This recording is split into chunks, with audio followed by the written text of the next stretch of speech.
on chapter 2, summarizing graphing the data.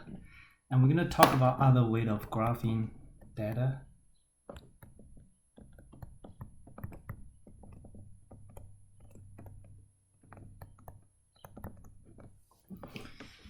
Okay, so other type of statistical graphs, and the popular ones, our objective is to identify a suitable graph for presenting and representing a data set. The graph should be effective in terms of expressing the need of the data set, or revealing the important characteristics of the data. And the thing is, there's abuses, also misuses of the graph. Some of the graphs are bad in the sense that they contain errors, meaning it's not objective representation of the data set itself. Some are bad because they are technically correct but misleading, using some instrument to like distort the data set, distort the graph to make it look misleading. It's important to develop the ability to recognize the bad graphs and how people try to mislead using a misleading graph. Okay, so first of all, another important graphing tools is called scatter plot. You can also call scatter diagram. So for the scatter plot, we have a horizontal axis. So this is typically the independent variable.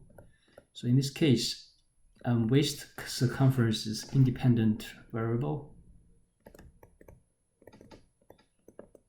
and dependent variable is arm circumference.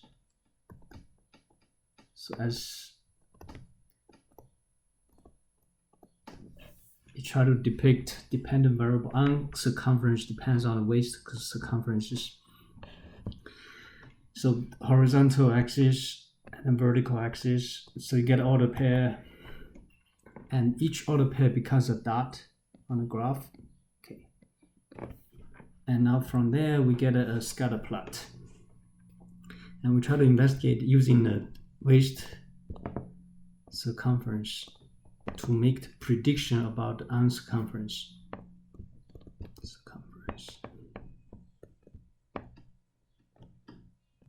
To predict the arm circumference.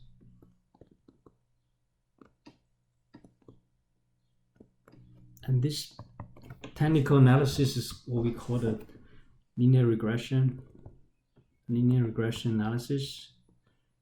And we're going to talk about this in chapter 10.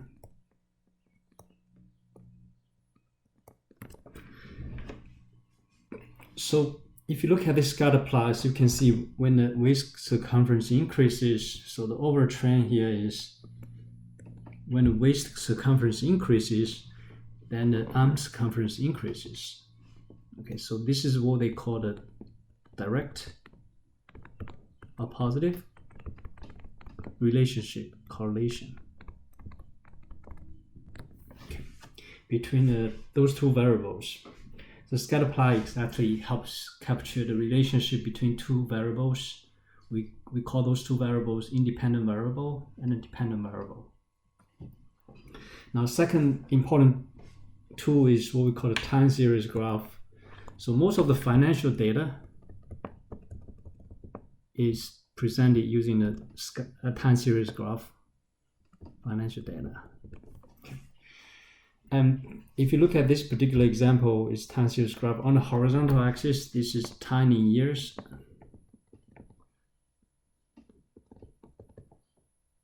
And the vertical axis represents Dow Jones Industrial Average, the yearly high value of the Dow Jones Industrial Average. Okay. So you get a guess this kind of graph, and then connect using every 2 points using a line. Okay, so you get this typical time series graph, and also you can analyze this graph. You see the overall trend here is increasing, meaning as time goes by, the yearly high value of Dow Jones Industrial Average increases over time. You can also see some cycle effect here. You see, this is a typical cycle here. So there are a lot of like elements you could analyze in terms of time series graph. And then the next tool is called dot plot. So for the histogram data set, we talk about low level IQ score. Okay, that we can represent the data using a dot plot. So on a horizontal scale, we're putting the IQ score 50, 60, 70, 80. And as you can see, most of the data will be concentrated right here, which is the, in terms of the histogram, it's the middle two, right? The middle two, which has 33, frequency of 33 and a 35.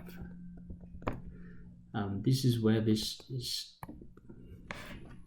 So the majority of the data is concentrated right in the middle. So we will call this, you can also, if you look at it, you can fit a bell curve here, right? So, and then dot plot is very very good visual like tools to help you see the distribution of the data set. And then next one, stand plot, also called stand leaf plot. So this is what they call the stand part. Stand part is here. This is the leaf part. So this is a stand, and this is a leaf. On the stand part, usually it's a 10th digit and a 100th digit. 10th and a 100th digit.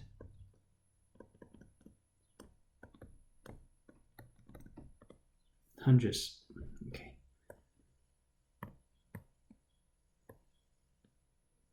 Tens and hundredths digit.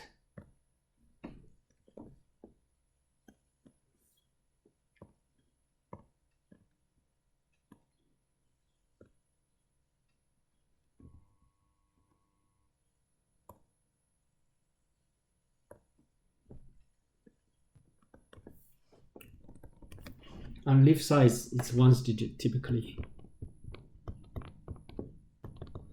So for the IQ score data set, it's very convenient to use stand plot. So as you can see, you can, like for the first category, you have 50 and 56. Lowest IQ score 50 and 56. So just distribute this, look at that. The highest IQ score in this case will be 141.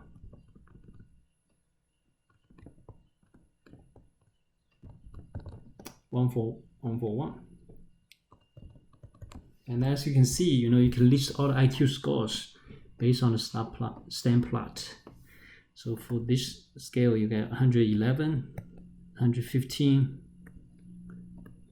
another 115, and 118. So that's how we get all those 4 IQ scores. So stand plot actually give us the visual representation of all those IQ scores presented in different categories.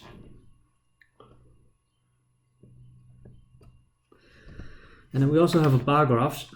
So use bar graph to show frequencies of the categorical or qualitative data. Vertical scale usually represents frequencies or relative frequencies. And horizontal scale usually identifies the different categories of quantitative data or categorical data. And a multiple bar graph has 2 or more sets of bars, and it's used to compare 2 or more different categories of the data set.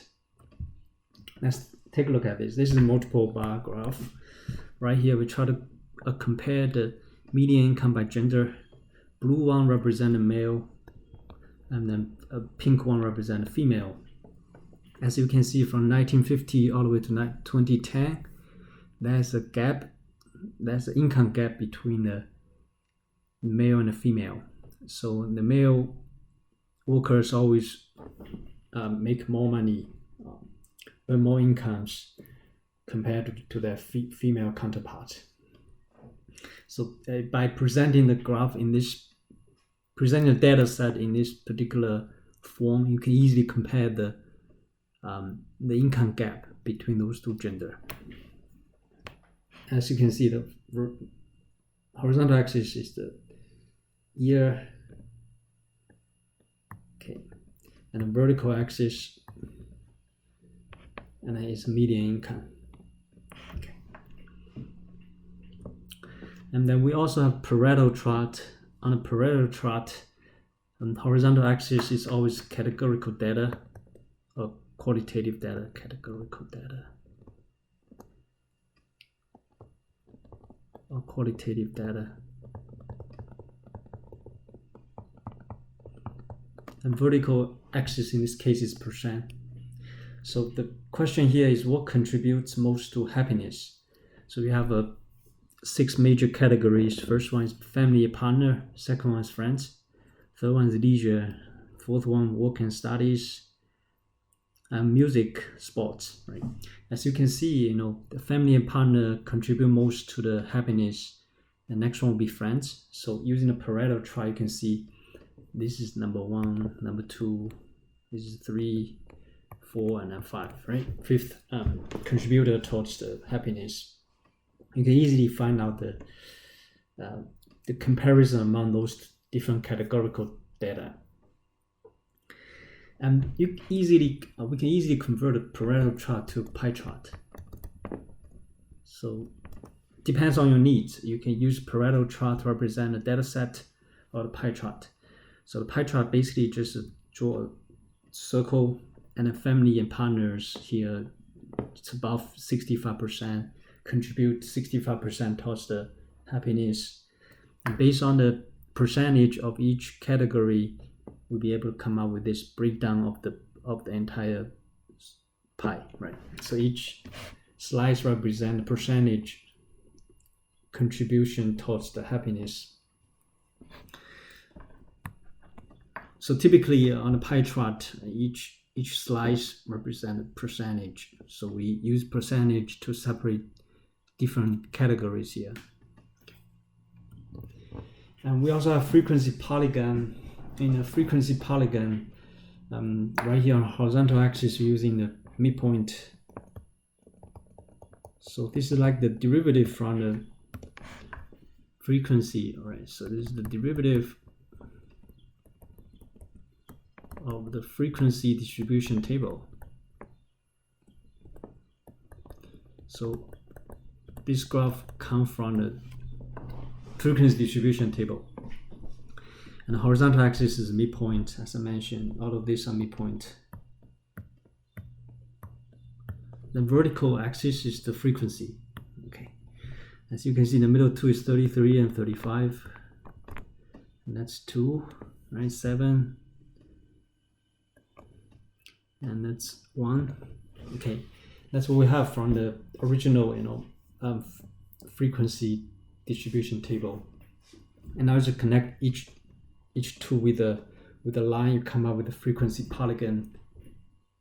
And you can easily find out the distribution of the data set from the frequency polygon. We also have a relative frequency polygon. So again, on the horizontal axis is still the midpoint, and the vertical axis becomes a percent, which is what we call the relative frequency.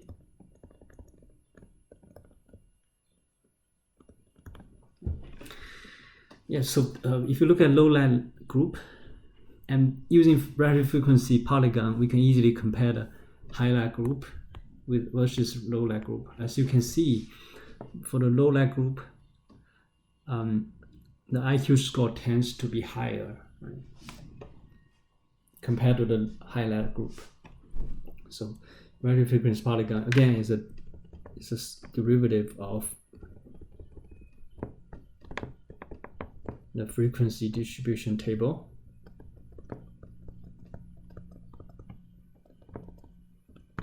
Okay. Now O drive. This is pronounced O drive.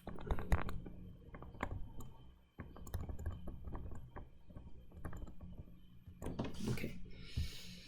And O drive is also a derivative of a frequency distribution table. And then again, on the horizontal axis is the class boundary. So we're using class boundary here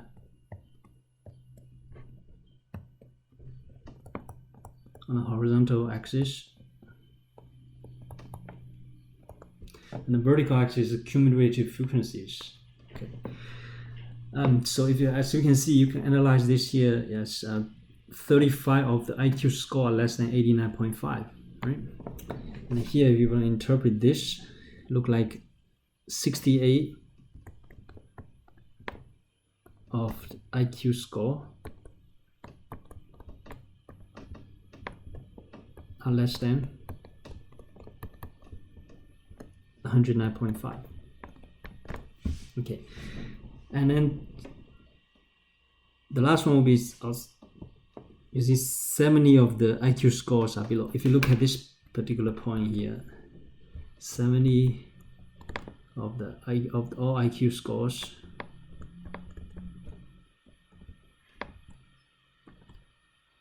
are less than 129.5.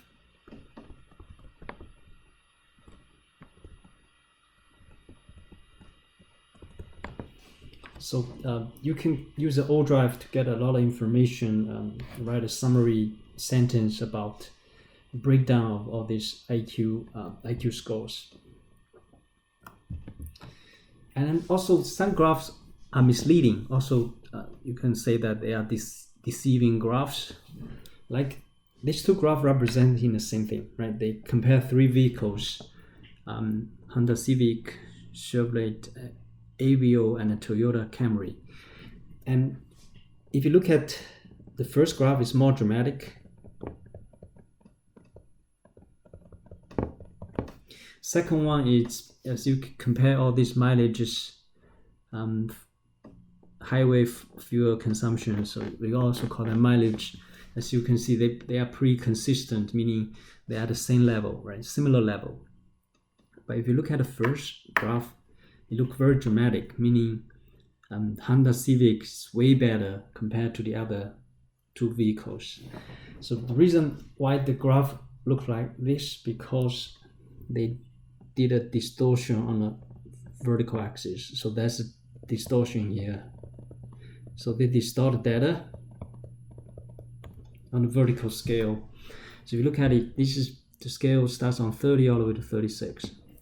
And then if you look at a second graph, which is more objective graph,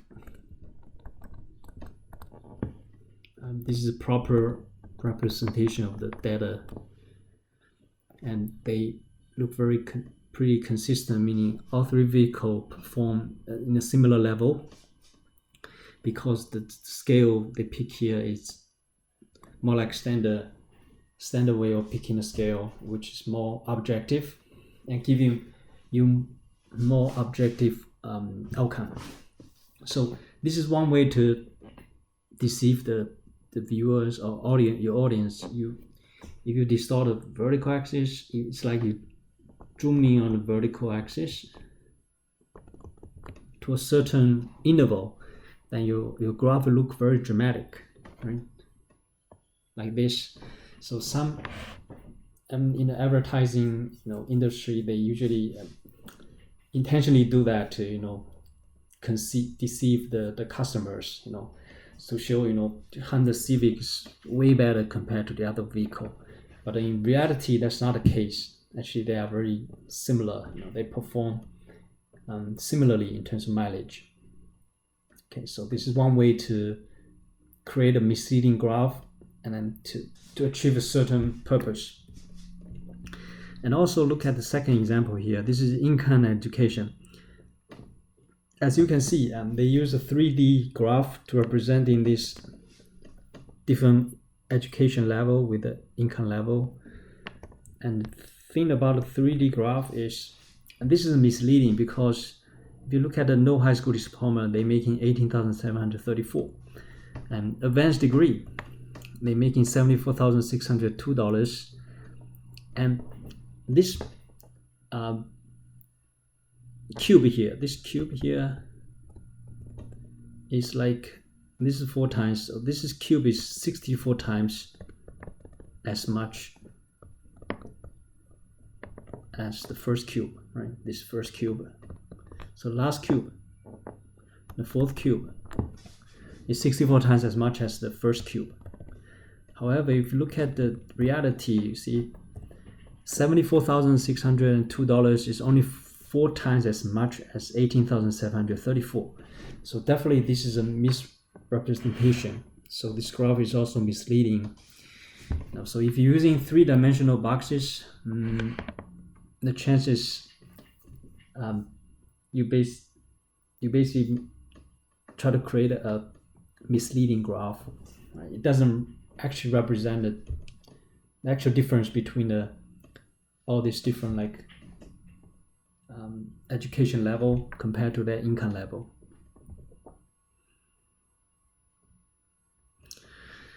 Also, some graphs are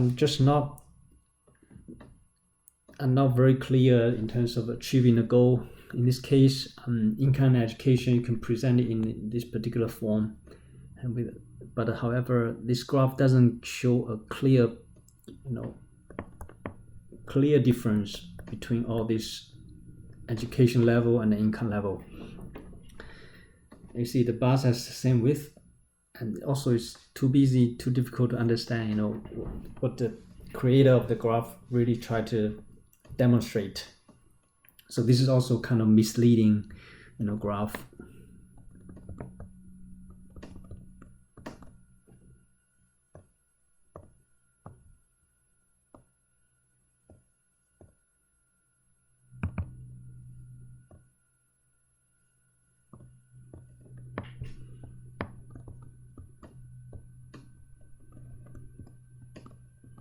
You can say it just doesn't demonstrate the outcome of this particular comparison of the income and education. And this is a fair and objective graph right here using a bar diagram or bar graph. You can easily just get a visual comparison between different education level and income level, and as you can see, vertical scale was picked carefully, so there's no misleading situation occur here. That's why the last graph is the best graph to present a fair and objective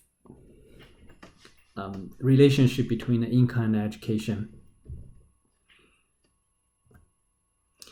And then some important principles suggested by Edward Tufte. So for smaller data set of 20 values or fewer or less, you can use a table instead of a graph. The table is, you see, you can easily get a breakdown from the table instead of a graph. So table is more effective compared to a graph. And second important principle, a graph of data should make the viewer focus on the true nature of the data, but not on the distracting design features or ambiguous, design features. They usually mislead the audience to the wrong direction. Also, third guiding principle is do not distort data. And on the vertical scale and horizontal scale, especially on the vertical scale, you should always try to construct a graph to reveal the true nature of the data. Also, almost all of the ink in the graph should be used for the data, but not for the design, not for the other design elements. Meaning, you should concentrate on deliver the true characteristics of the data set, but not just try to focus on certain, facet of the data set.